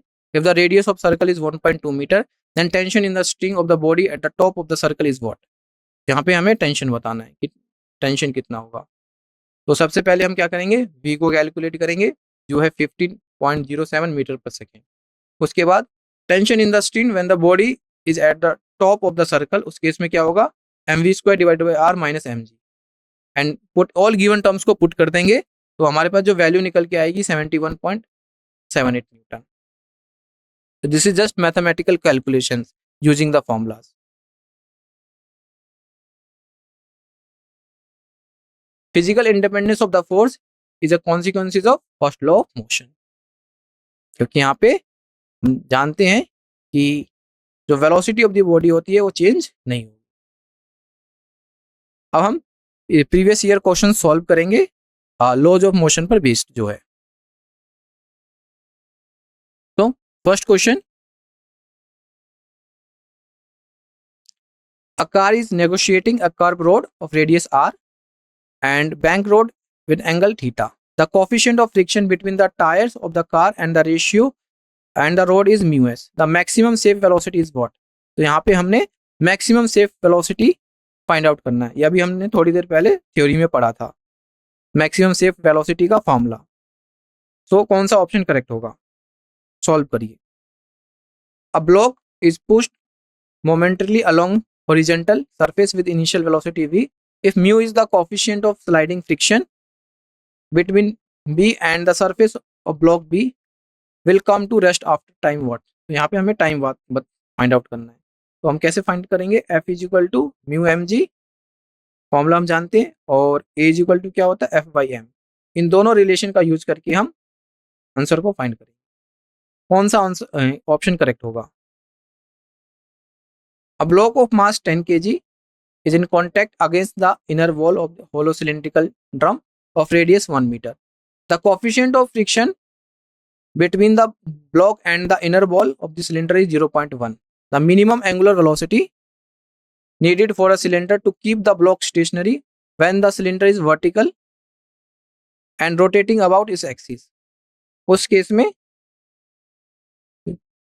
हमारे पास मिनिमम एंगुलर वेलोसिटी क्या होगी, ओमेगा की वैल्यू क्या होगी।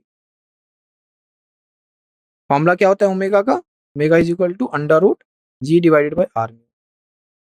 इसका यूज करके सॉल्व करिए। A 3 kg ball strikes a heavy rigid ball with a speed 10 meter per second and angle 60 degree. It's reflected with the same speed at an angle shown here. If the ball is contact with wall 0.2 s, what is the average force exerted on the wall? So here we have to find out the average force exerted on the ball. तो कौन सा option correct होगा। तो जो applied force होगा वो क्या होता है, change in momentum divided by time. इस कॉन्सेप्ट से हम इसको सॉल्व करेंगे।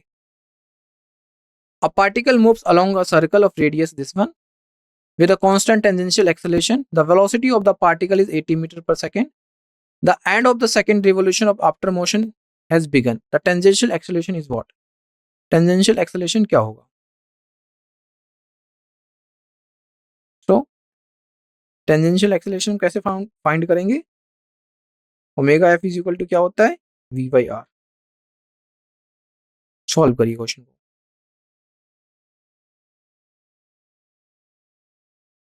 आगे बढ़ते हैं। A person holding a rifle of mass and rifle together is 100 kg. Mass और person and rifle दोनों का mass 100 kg है।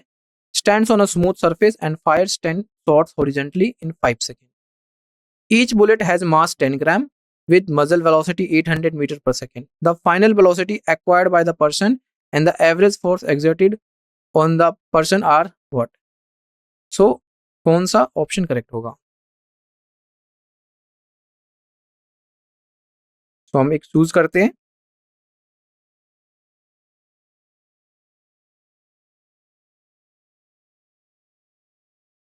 Which of the following statements is incorrect. नीचे कुछ स्टेटमेंट्स हैं, उनको पढ़ के आपको बताना है कि कौन सा इनकरेक्ट है।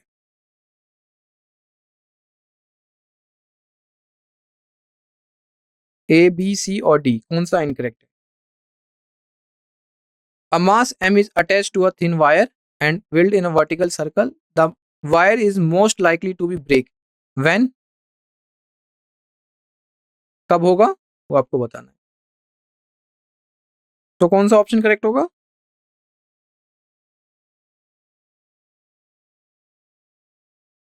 The mass is at rest point.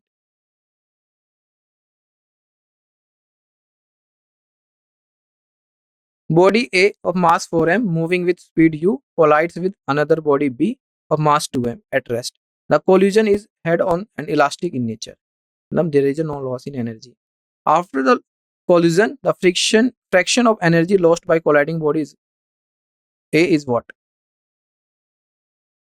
So कौन सा ऑप्शन करेक्ट होगा? So हम इसको कैसे सॉल्व करेंगे? The formula is V2 is equal to M1 plus U1 plus U2 M2 minus M1 and divided by M1 plus M2.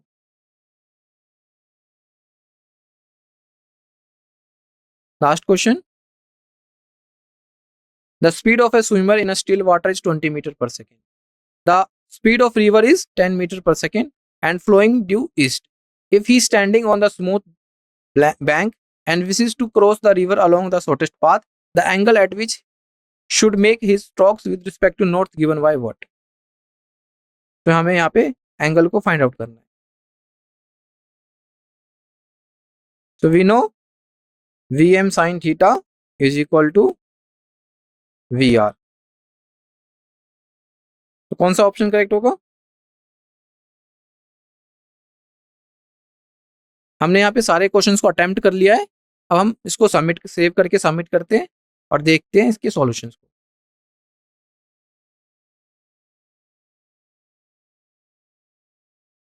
अब हम इसके सॉल्यूशंस को देखते हैं थोड़ा ब्रीफली। फर्स्ट क्वेश्चन था हमारे पास, सेव वेलोसिटी फाइंड आउट करनी थी। सो save velocity, this one, a car is negotiating a curved road of radius r and banked at an angle theta. The coefficient of friction between the tires of the car and road is mu s. The maximum safe velocity on the road is what? So the formula to calculate the safe velocity, यहाँ पे सबसे पहले हम क्या करेंगे, उसको resolve करेंगे all given components को। तो n cos थीटा किसके बराबर आएगा? mg plus f sin theta के, और mg आएगा n cos थीटा माइनस fl sin, जब आप इस कंपोनेंट्स को सॉल्व करें। तो हमने इसको इक्वेशन फर्स्ट मान लिया और equation second n sin theta plus f cos theta is equal to mv square r। अब दोनों इक्वेशन को यूज करके हम फाइनल आंसर फाइंड करेंगे। तो जब आप इसको सॉल्व करेंगे तो जो वेलोसिटी आएगी वो ये आएगी, सेफ वेलोसिटी। मूव करते सेकंड क्वेश्चन की तरफ।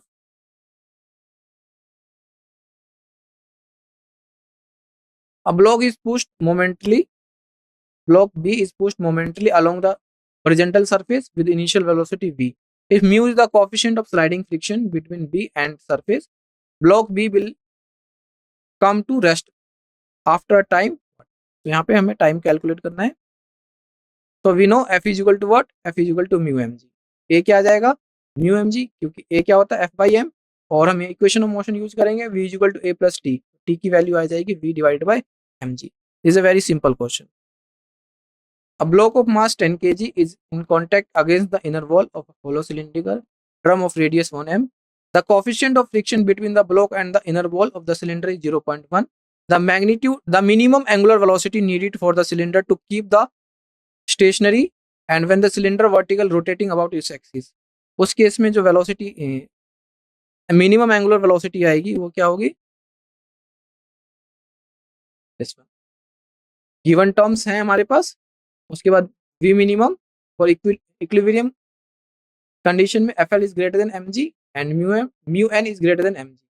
तो हमारे पास जो वी मिनिमम ओमेगा मिनिमम की जो वैल्यू आएगी under root G divided by R. तो ऑल गिवन टर्म्स को कैलकुलेट करके इस फॉर्मूला में जब आप पुट करेंगे तो वी मिनिमम की वैल्यू आ जाएगी 10 रेडियन पर सेकंड।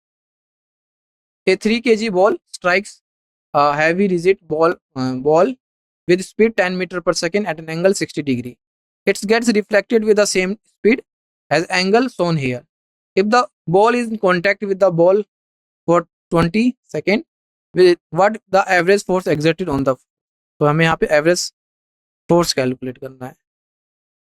तो change in momentum along the wall M V cos थीटा minus M V cos 60 is equal to 0 and change in momentum perpendicular to ball is equal to 2mv sin 60 degree. Applied force क्या हो जाएगा, change in momentum divided by time. All given terms को जब आप put करेंगे तो F की value आ जाएगी हमारे पास 150√3 Newton. A particle moves along a circle radius 20 divided by pi meter with constant tangential acceleration. If the velocity of the particle is 80 meter per second at the end of the second revolution after the motion begins, the tangential acceleration is what? तो tangential acceleration क्या होगा, तो alpha की value find out. इससे पहले हम क्या करेंगे, ओमेगा की वैल्यू फाइंड आउट करेंगे and then equation of motion का यूज करेंगे। 4 pi² is equal to 0 + 2 alpha 4 pi. तो हमारे पास अल्फा की वैल्यू आ जाएगी 2 pi radian per second. The tangential acceleration 80 is related to the angular acceleration and that is 80 is equal to R alpha. तो क्या आ जाएगा हमारे पास 40 meter per second. Just formula में गिवन टर्म्स को पुट करना है, उसके बाद आंसर निकल के आ जाएगा। A person holding rifle of mass of person and rifle together is 100 kg। Rifle और पर्सन का जो मास है वो 100 kg है। Stands on a smooth surface and fires 10 shots horizontally. 10 shots fire करता है हॉरिजॉन्टली 5 सेकंड में। Each bullet has the mass 10 gram and the muzzle velocity is 800 meter per second. The final velocity acquired by the person and the average force exerted on the person are what.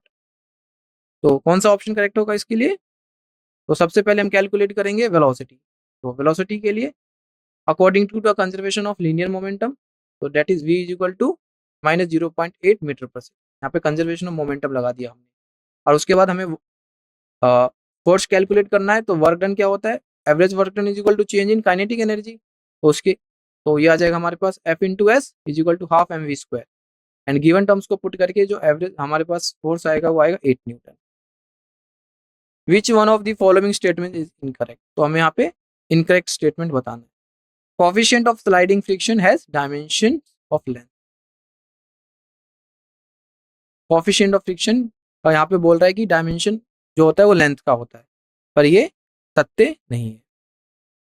This one, ये भी force है, ये भी force, F भी force है और N भी force है, तो ये क्या हो जाएगा, डायमेंशनलेस हो जाएगी। म्यू इज इक्वल टू क्या होता है, F/n। ये भी फ्रिक्शनल फोर्स है, ये नॉर्मल रिएक्शन है, तो इसकी यूनिट अगर एन है, इसकी भी न्यूटन है, तो यूनिट कट जाएगी, तो डायमेंशनलेस हो जाएगी। तो D option correct, incorrect statement है और करेक्ट ऑप्शन है हमारे पास D.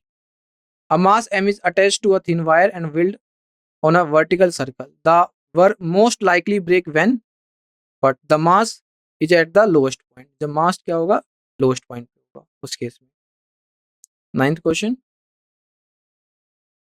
body of mass 4m moving with speed u colliding with another body b of mass 2m at rest. The collision head-on and elastic in the nature. After the collision, the fraction of energy lost by the colliding body is what? तो सबसे पहले हम इसकी velocity calculate करेंगे इस फॉर्मूले से and given terms को पुट करने पर जो वैल्यू v2 आएगी हमारे पास 4/3u। तो delta E divided by fraction क्या आ जाएगा हमारे पास 8/9। जस्ट गिवन टर्म्स को इसमें पुट किया है हमने। 10th question, the speed of a swimmer in a still water is 20 metre per second. The speed of river is 10 metre per second and flowing due to east. If he is standing on the south bank and wishes to cross river along the shortest path, the angle at which the should make the stroke with respect to north given by what. तो यहाँ पे हमें angle find out करना है। तो सबसे पहले जो कंडीशन है V M sine theta is equal to V R, जैसा मैंने आपको बताया था, तो इसमें गिवन टर्म्स को पुट करेंगे तो साइन थीटा आ जाएगा 1/2, मतलब थीटा की value 30 degree. It means 30 degree west with respect to. तो ये हमारा लास्ट क्वेश्चन था। आई होप ये क्वेश्चन आपको समझ में आए होंगे। आप इन क्वेश्चंस को रिपीट करिए, जो आपके एग्जाम्स की प्रिपरेशन को और ज़्यादा बूस्ट करेगी और आपको हेल्प करेगी एग्जाम में काफ़ी ज़्यादा। Thank you for your attention.